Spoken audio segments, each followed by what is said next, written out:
welcome back to Melanin Madam. I'm fanning myself because y'all know it's finna be some shit today. I'm just saying. You know it's gonna be a good ass topic, so grab yourself a drink, possibly a whole treat for today, and let's get ready. You ready? Y'all know I'm ready. Oh, maybe I should start telling y'all what I'm drinking. Today, that is fresh watermelon with some fruit punch and some 1800. Maybe it's 1800 with those other two things because the 1800 is real. That's my favorite. Y'all ready? Go, grab your drink. Come on, you should come with your drink. Next time, come with your drink. Let's get ready. Okay, I'm back. Let me have a little sip. I don't know if anybody else recording be having a problem with these lights, but baby, listen, a whole meltdown. Okay, let's get started. Today, we are going to talk about how this recording is with a male, but we are going to talk, period, about how people can allow pride and things like that to ruin their relationship and the opportunity to grow through some things and fix some things, right? So not male or female today. You will just hear mostly it's a male talking. So I'm going to play a clip for you and then we are going to talk about it. Quick look. Oh, y'all like my earrings? Thank you.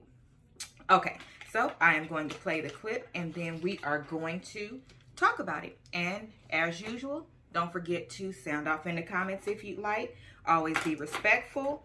Always, now a little jokey joke, that's okay.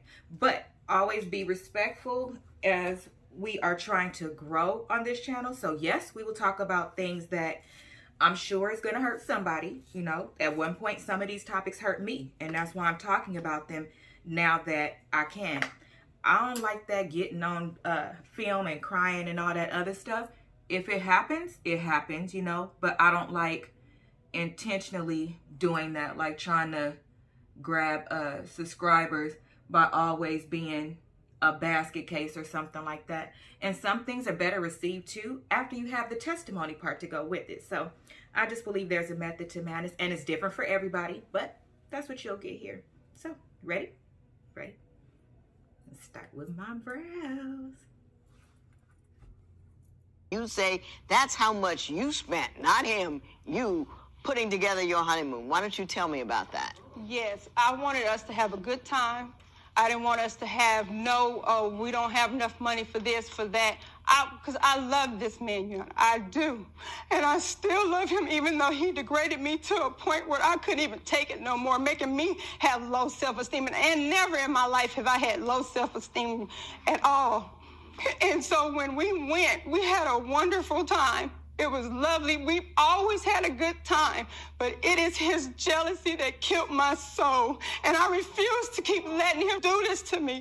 I am a good woman, a very good woman. And I was trying to show him, and he kept saying, this is too good to be true. When you keep speaking on something, it's going to come to pass. So I kept telling him to stop. Let me show you how a woman is supposed to treat a man. But he kept digging and digging and digging and found a stupid video with me shaking my head up and down saying, yeah, baby, I'm freaky for you. He seen somebody screwing me in my glasses. Seriously? He goes to work, put it on video, showing it to my mama, my sisters, my friends, degrading me like I'm this horrible person, but I'm still lifting my head because I know that I did nothing wrong to this man but try to love him. Okay, so a couple of concerns that I have is, let me start with my concerns and then let me start with my opinion. One of my concerns is I'm listening more and more, and also to myself, in the way that we as women, why are we consistently in the space, typically, whether you want to admit it or not, in the space where you are trying to show a man what true love looks like, trying to show a man that yes, you go out into the world and the world is against you because you're a black man, but I don't often hear it in return. And I don't even often hear it that it is something that is expected of a woman, right? When we go into the world, it's just as hard for us. You know, yes, we see police brutality and things like that, and it's more televised and more frequent with men. That is true.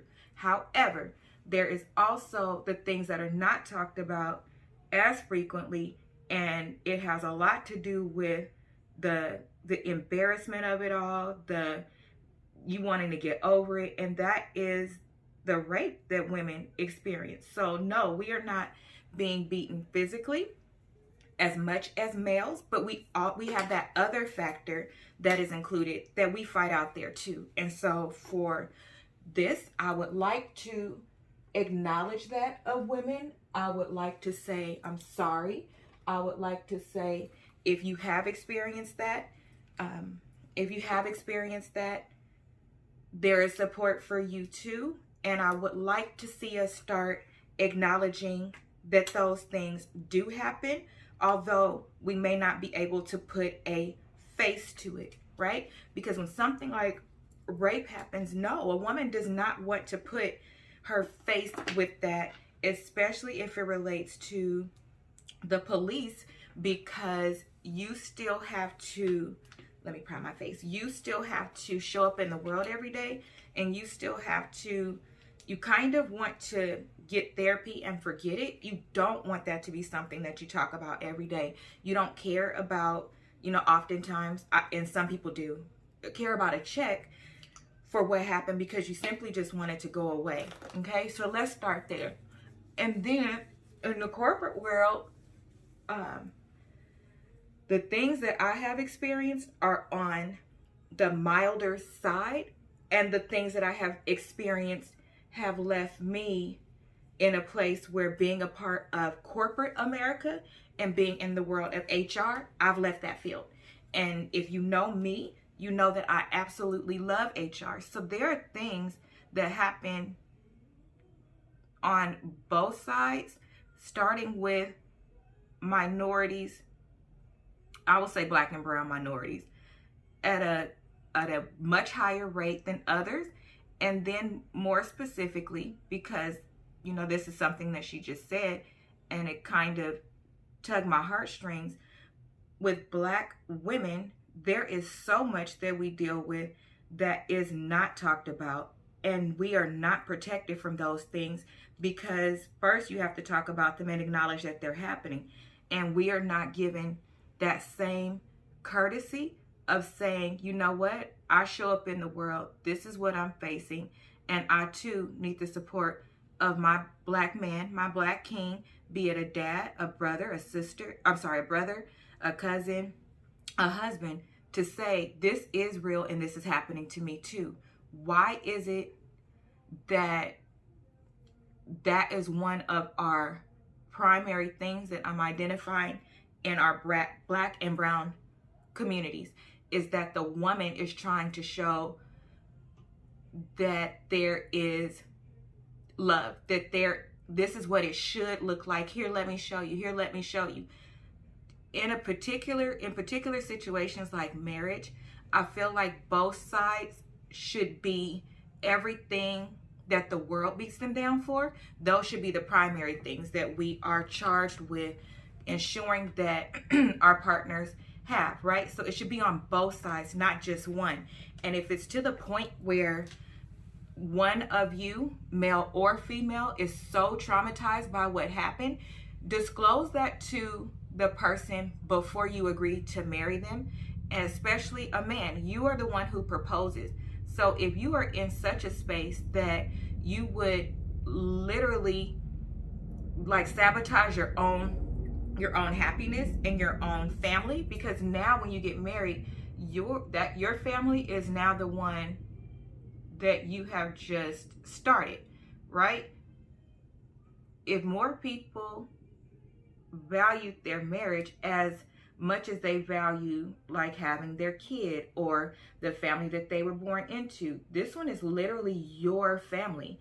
You're charged with protecting it, building it, providing for it, Everything is on you. That is your family. So why the same white gloves are not used on your husband or your wife, I personally will never get that. You know, I had a conversation with somebody like 2 weeks ago, and one of the concerns that their spouse had was, why is it that you can show up in the world like, you know, the sweet, lovely person that you are, but you don't handle me that same way? And here's the caveat. You ready? It was the male saying it to the female. So in all of these things, I'm being very honest. I'm not for one side or the other. I'm all for families getting together, us growing as a community, and us building stronger families that sustain. And we can't if we keep acting like things don't exist or not being willing to talk about them and share in vulnerability, because it does take vulnerability. A lot of these things are not comfortable to talk about because you don't want to let somebody know, you know, that you're having problems within your marriage or your family. But everybody has problems in their marriage that they solve, and then they become testimonies, and then you can help somebody else. So problems, trials, you can call it whatever you want, and it's not a negative word. You can say you have a point of, you have a point where you are connecting. You can call it whatever you want, because all of those things lead to you being able to build and grow as one.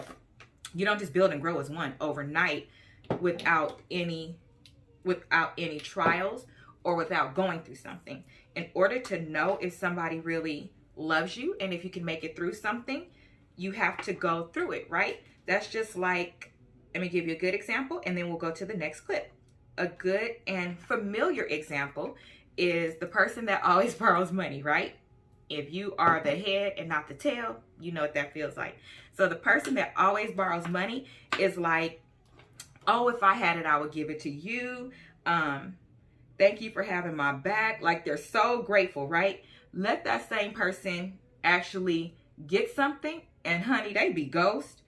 I personally haven't seen very much where, you know, that comes to fruition. Either they never get it, so you're like, okay, if you, like, you're borrowing money all the time. So yeah, that's not ever going to happen. But the point being is that, yes, it's easy to say it until you have to do it. Once you have to do it, it's like, and you know, they flatline. It's the same thing in marriage and building a relationship, having kids. There are a lot of things that I said before my niece and nephew hit teenage years, like, oh, I wouldn't do this and I wouldn't do that and blah, blah, blah. I'm right there for my babies. I am. But thank goodness, cross my fingers, because if they listen, I don't want them to think that I'm saying that they bad. They are actually really good. And my sister, mom, and I, we are blessed beyond blessed. But that's the point. The point is that we've all been there where it's like, oh yeah, if I this, and then you get in the situation and you don't think about the fact that the factors could change. So then, you know, what you do changes. Well, same thing in building a marriage, you know, especially if you go through marriage counseling. If you go through marriage counseling, like, they ask you all of these questions and you're like, you talk about it with your other, I know we did, you talk about it with, and I won't talk very much about my marriage, caveat as well, unless it is something that is ready to be shared and it has a purpose. Other than that, that's my marriage and that is my covenant. So moving right along. Yeah, there's things that, you know, you talk about, but one thing could change the whole picture, right? That's like saying, I can't imagine how you killed that person. I don't know what, I would never. But then if somebody breaks in your house, you will do it because you have to protect yourself, right? So with a grain of salt and with all of the right foundational pieces in order, I think that that's what we need to start more looking at.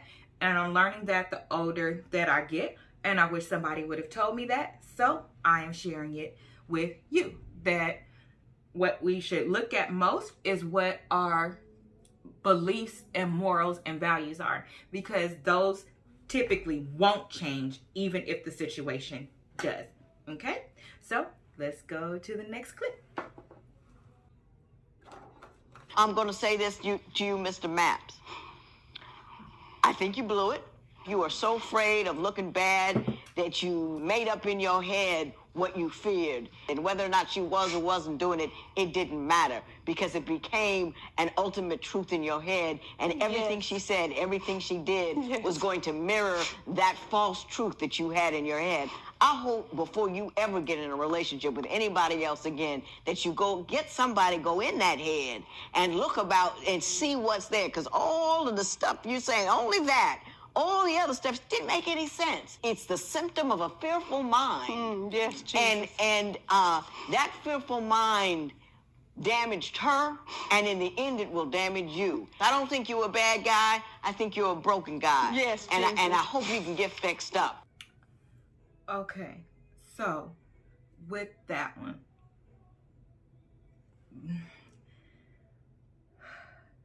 is it really more important to hold on to whatever it is that's going on within you, or is it really more important to have a lifetime partner and to build and to be with this person that you decided to be with? You know, that's a big deal when you step before God with somebody. And I really wish that people would stop taking it so lightly as well, because that's a big deal. Not even the money part. The most expensive part is the heart, the time. You can't get that time back. So be ready to work through some things and work on some things. And being vindictive is insane. I don't understand why he allowed himself to get so worked up with something that I believe in his heart he knows that it's not true.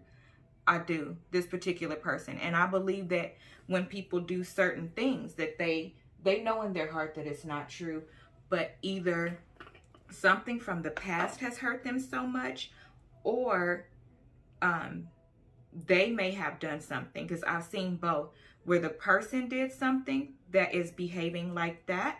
They've done so much, or they've done something that they feel like maybe they won't be forgiven for, or they're embarrassed about, and they don't want, usually their family and the people that hold them at high esteem, and sometimes their partner, because their partner holds them at such high esteem, they don't want to let that person down. And so instead of keeping it 100, like we say, you know, we want from other people, instead of doing that, they make up other things. They sometimes move forward in their actions as if, you know, they've kind of checked out of the relationship or the marriage, waiting to see, like, okay, if they find out, you know, what if they don't forgive me? If they don't forgive me, I'll have a backup plan. So now you're double hurting somebody. And what I mean by double hurting somebody, like, how do you know what will happen with you inviting yet something else into your marriage or relationship?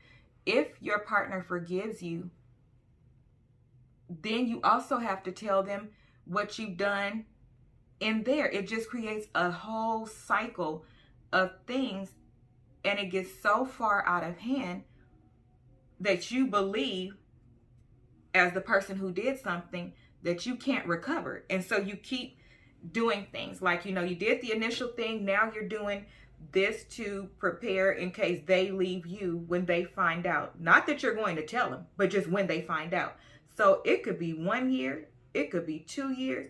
So you mean to tell me you think that it's okay to move forward and prepare for if they find out what they might do, and then, or like in this case, move forward and like start trying to make her character look bad, so that when it came to this part, you know, but he believed that this would make her look bad. If people really know, you know, they're going to know that this girl didn't do this. What purpose did that serve? Sending that mess to her sister and her mom, especially because if he really believed it, right? If he really believed it, okay? Let me just sip my tea. If he really believed that, then the purpose of him showing it to the mom and the sister would have been to help get it right, right? That's what you would think, right? If you just want to continue on the path of the going back and forth, the mistreating, and things of that nature, then there was really, really no purpose in doing that, because the end result is you guys are on this show trying to, well, she was suing for something, but they're on this show because they're not going to keep going. So what was the purpose?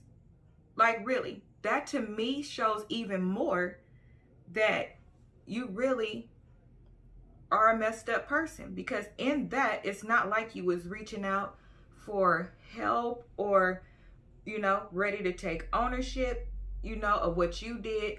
And if you believe she really, really did something, to talk about why, you know, because again, talking to somebody a couple weeks ago, and I was like, you know, even if somebody is the one who cheats in the relationship, because he, you know, thought she was cheating or whatever, you owe it to your partner to ask why they cheated, and the partner owes you the truth. At that point, hell, lay everything out on the table. What's the point of continuing to lie and not tell the truth? You really might as well, because again, if your goal is to fix it and that's why you stand in it, you have to lay everything out on the table. At that point, it's just best. Why not? Usually when somebody says they cheat, they feel like they couldn't talk to their partner. So if that's the lie that you're holding on to, because if you could talk to other people, you could talk to your partner. You spend time to go and build these different relationships, the stories that, you know, you have to tell the person that you're cheating with. Because I don't know too many men or women, you know, other than professional side pieces, that would just go for, oh, it's okay, I know you're married and I'm still going to go ahead and move forward with you. Oh, you're separated? Oh, for 62 years? Oh, that's okay. No problem. Ain't nobody finna do all of that. So I don't believe that. Sorry, player. I don't believe that. But you're doing all of this for what? Right? You're doing all of this because you supposedly want to make it work. So at that point, go ahead and put it all out on the table. You may as well. Okay. Yeah, you may as well put it all out on the table. At that point, it's time for a rebirth, which can sometimes be good, you know. It's time for a rebirth. If that person is willing to stay or go through counseling or whatever, it's time for a rebirth. Go ahead and tell the truth and then move forward and work on your marriage. But tell the whole truth. If the reason why you cheated is because you like to hang from chandeliers and you don't think that he can hold you up, then tell him, because y'all might need to figure it out. How the hell you gonna get up there? And you know, y'all might just need a emergency plan for how you gonna get up there and how you gonna get back down. But either way, at that point, it ain't nothing but full transparency at that point. Go on and tell the truth. It's much needed at that point. And that is how you show your partner as well that you respect them. And, you know, at this point, you really need to build all of the things. It's not just communication. You also need to build the fact that, you know, you coming back and saying, I'm sorry, and all of these things, that you really are invested in the relationship. That was a one-time thing. If it's not a one-time thing, this is the time to let it be known also. If you fully intend to keep living your best life, doing whatever you're doing, you know, you might want to, that's the time to discuss it. But all of this operating like that in a relationship is really, really, really getting played out, and it's very selfish. And like the judge said, you would rather you really messed up. You let something good go, and you are going to regret it. And I'm sure as soon as people do stuff, I know that they regret it. How can you not? Your conscience starts to eat away with you, and that's what causes some people to make some of the decisions that they make, because they be embarrassed. It's not just because, oh, you know, I don't care. How you marry somebody and then all of a sudden you just don't care? If you don't care, then you would have told him the truth, right? You wouldn't have did all of the things that you did, like him going to the mom and all that other stuff. He wouldn't have did all the extra stuff because it was unnecessary. You didn't need to do it if you just planned on making an exit. Or I'm going to use my palette from Juvia's Place. If he really intended on just making an exit, and I don't think he does, I'm not sure. I think they both didn't want to be together anymore. She was, I think, over it after she realized that he just really wasn't going to change. But through a lot of the things that he did, she still stayed 10 toes down, still trying to show him, no, this is how you're loved. No, don't worry about it. Because she said God, she felt like that relationship and that marriage was from God, and she says she still does. She does not want to divorce this man, but wanting to and having to are two totally different things. And she feels like at this point she has to, because the things that he did, that's not the focus of this. And so, oh my gosh, he did some things.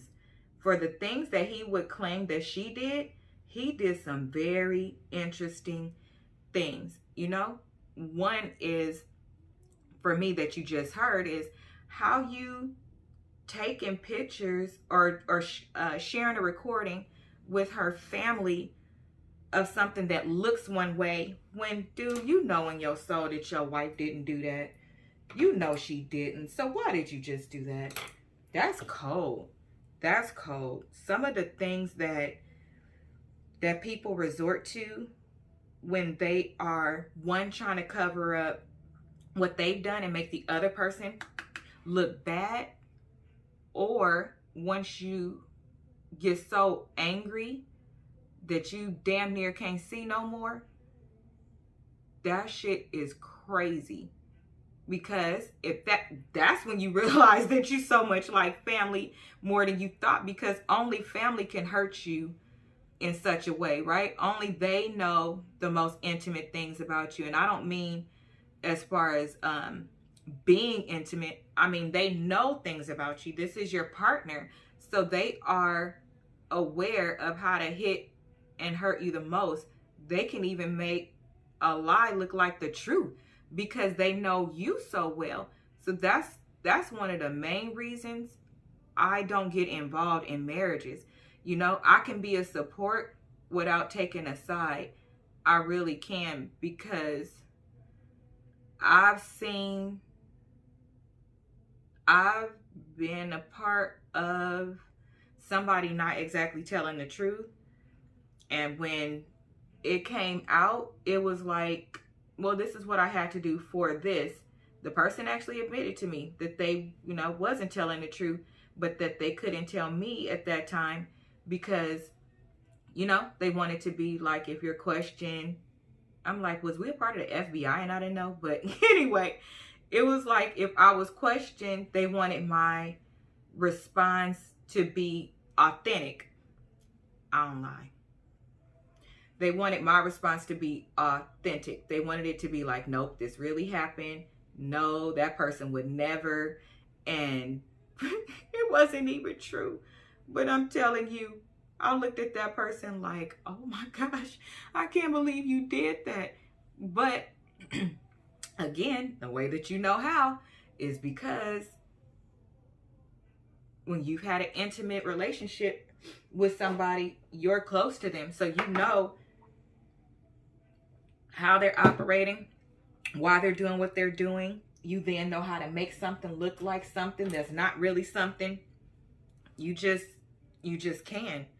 And that mess can get really, really, really, really ugly.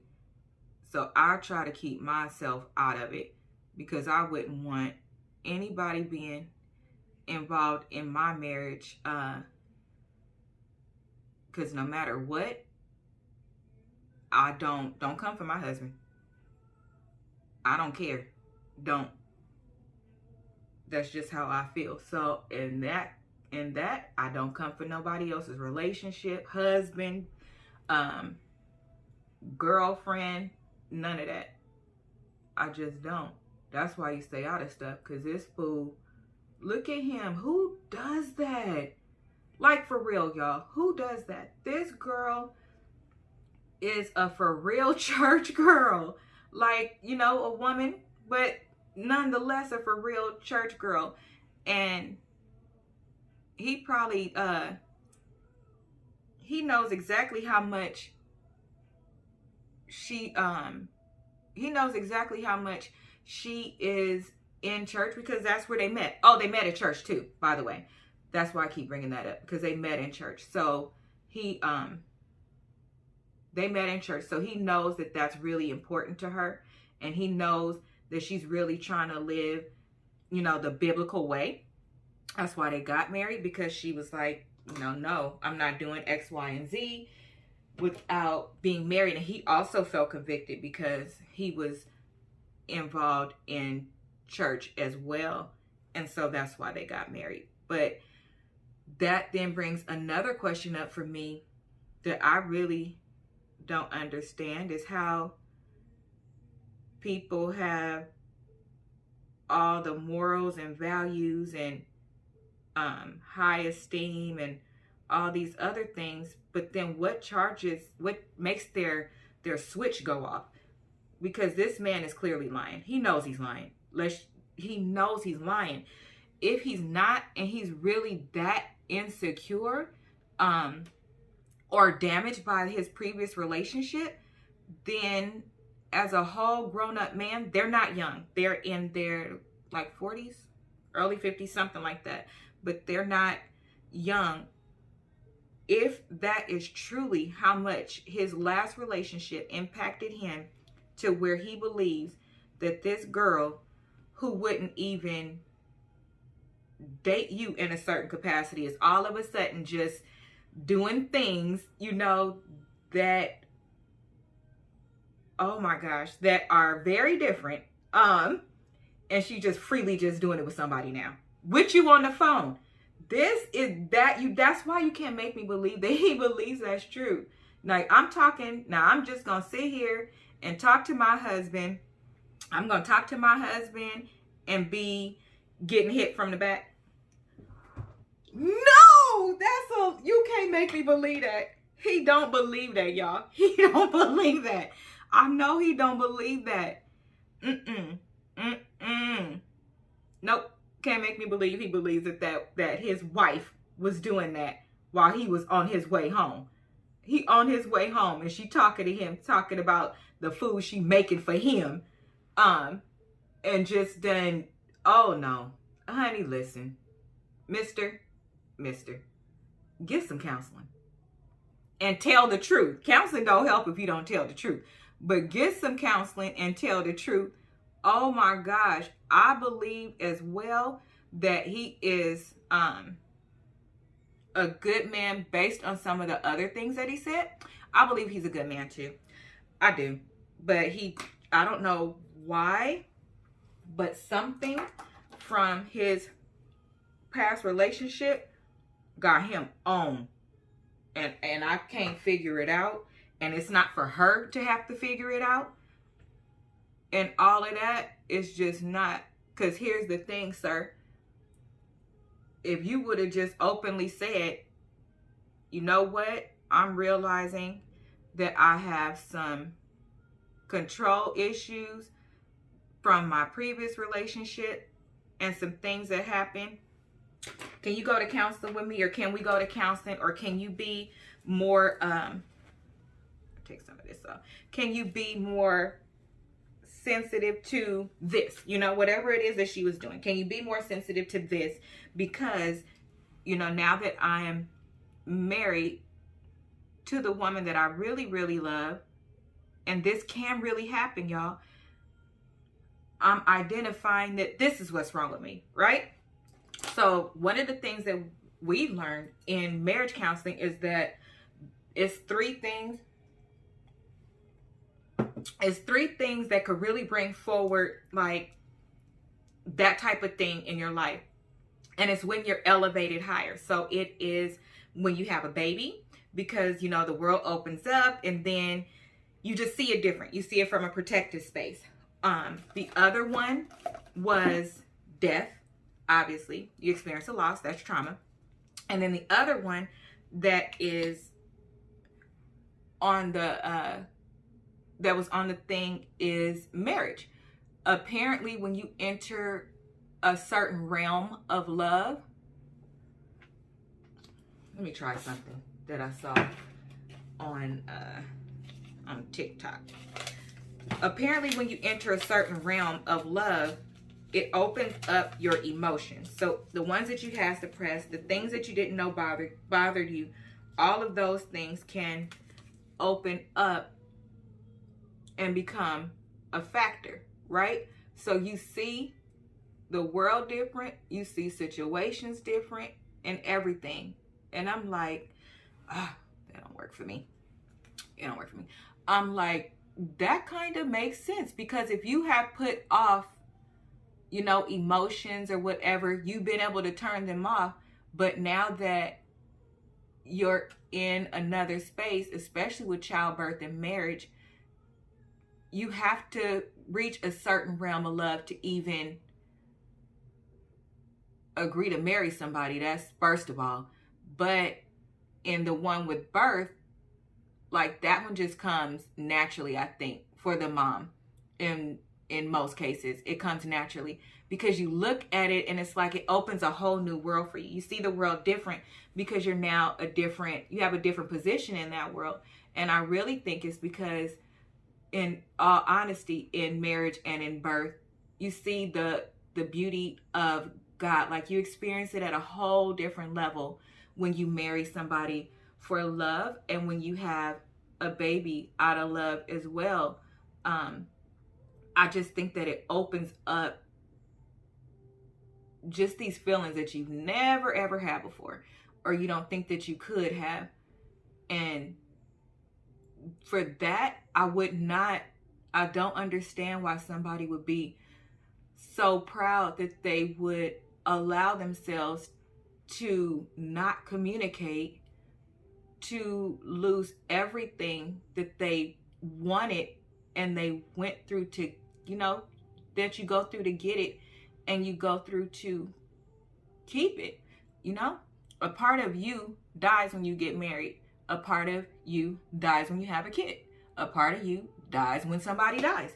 Those things hold true, and they die so that another part of you can be birthed. So why would you throw it away and just let it go for something like this? Like he didn't do anything to her, with the exception of, you know, I don't even know if I want to call it lying, because did this man really believe this stuff happened? Because I don't like to take things away from people. If in their head something happened, it could be like the judge said, you know, if you talk about something enough, or if you want something to be true enough, especially if it's bad, you'll make it up.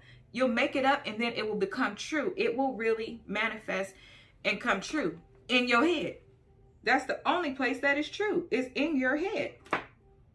He would rather let go of this woman who has been ride or die for him, even when he wasn't showing up as his best, because she truly took her vows serious, in that for better or for worse. Okay, it's just a growing stage. And to be clear, she never thought the being overprotective and all that stuff, because he's overprotective as well.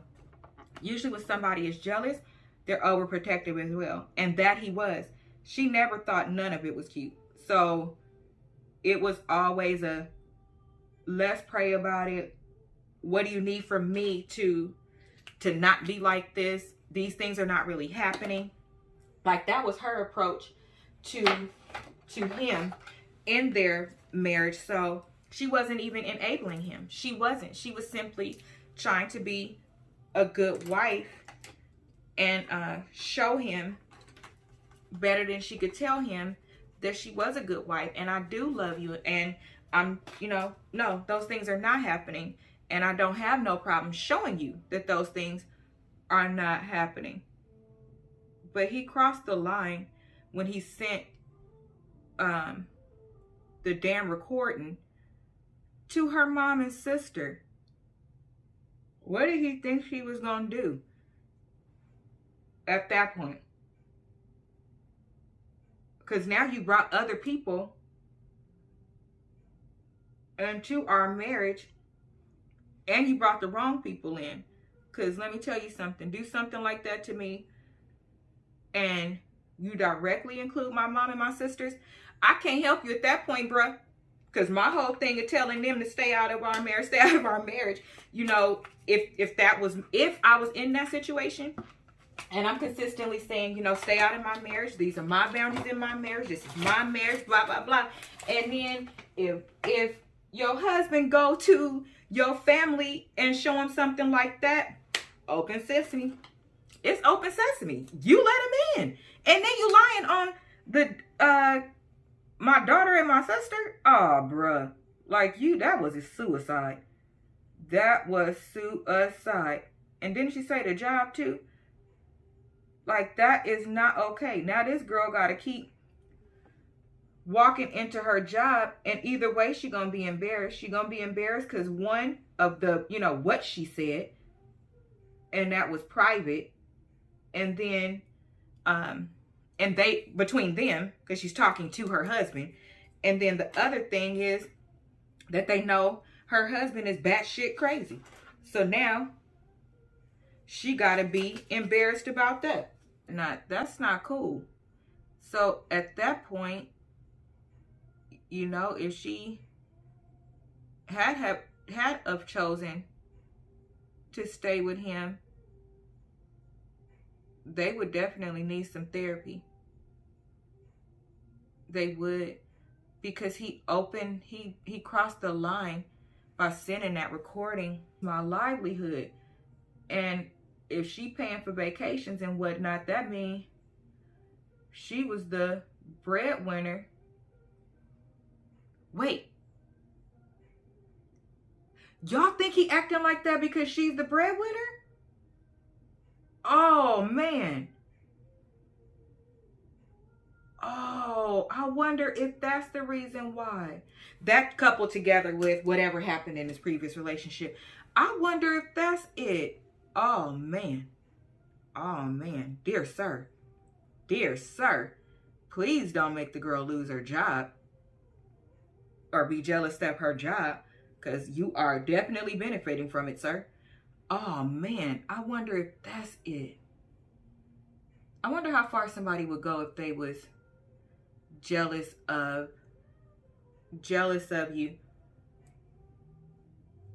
even if it benefited them.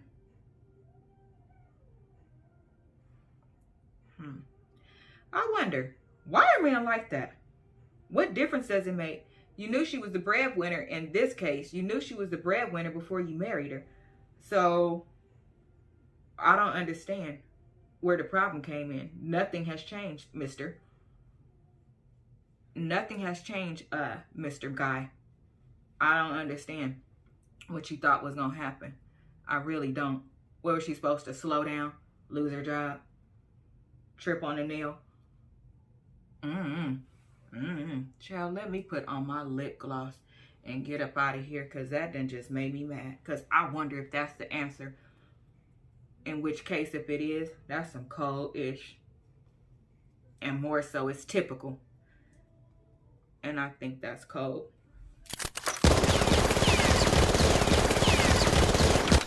Let me put on my lip. I'm just going to wear clear lip gloss, honey. Because some of y'all bullshit, we can see right through it. So let me wear my clear lip gloss as a tribute to seeing clearly through your bullshit. For the people that act like that, why don't y'all do your partners a favor and either adult up, you know, I can't say man up or woman up because it's for men and women. Y'all didn't catch that, huh? Adult up and own your shit, or stay by yourself. Stay by yourself. Because once you're in a marriage, you're expected to work through those things, and no partner, not very many partners, especially a woman, is going to leave you when you go cuckoo for Cocoa Puffs and start doing stuff. Because most women take their vows seriously. And so if you're going through something intentional or unintentional, she's going to stay with you. She's going to stay with you to work it out, because she really does love you. And just like you don't throw away your kids when something happens that you don't like, and you know, you don't just throw them away, because that's your family, that's your commitment. You had that kid, the kid didn't ask to be here. You chose that spouse. The spouse didn't, you know, ask to be a spouse. Unless it's the husband. You ask. So why y'all be messing up? I don't get it. Don't get it. Because you asked. You could have stayed single, living your best life, or whatever life you was living. But why did you do what you do? Why did you do what you do? That's what we want to know. I'm just saying. Put in my nose ring.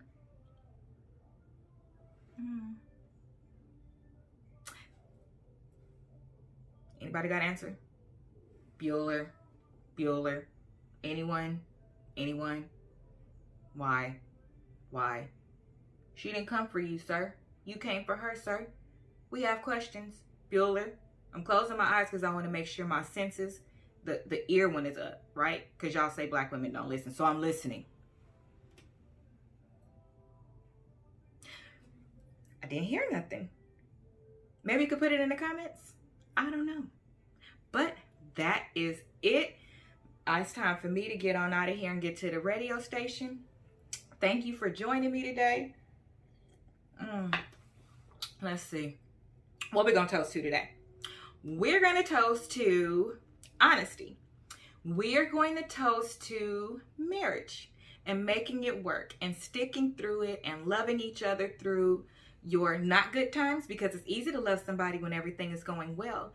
I want us to all be able to be vulnerable, be okay with not always being right, be okay with being human and making mistakes.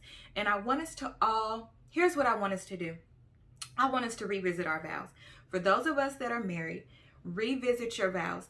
Even if you feel like your marriage at this point is down the drain, it can be recovered, whatever you feel like, revisit your vows and go on a date with your spouse.